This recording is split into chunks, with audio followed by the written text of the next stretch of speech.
about 5:22 p.m. actually. The patient walked into my office and complained about fever, headache, muscle pain, fatigue. He didn't present with the classic symptoms of cough, sore throats, the respiratory symptoms. So now when I took some further history from him, I realized he had just been in Nigeria for 2 days, and it was his first time in Nigeria, so I didn't think it would be malaria. That's one. And then he had been in my office for some time, and he was really chill in the office. So, and I noticed that the fever kept climbing up. So I figured, wow, if it's not malaria, it's not heat exhaustion.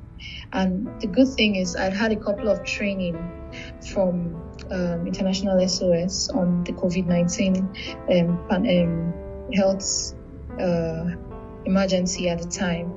So I figured this would probably be COVID-19, and I had to err on the side of caution, really. So I informed the patient of my suspicion, and offered him a face mask, counseled him about the condition and isolation, because I needed to isolate him. And he was really cooperative. He just went along with everything. So when I isolated him, I escalated to my medical site director, and we now contacted the involved health authorities, and then relocated him to IDH Yaba for testing and further isolation and treatment. So as soon as I escalated, I told my colleagues, my team members, I informed my team members. I said, oh, see, this was on ground right now. So we have to decontaminate the office. We have to decontaminate everywhere that he's been in contact with, which we did.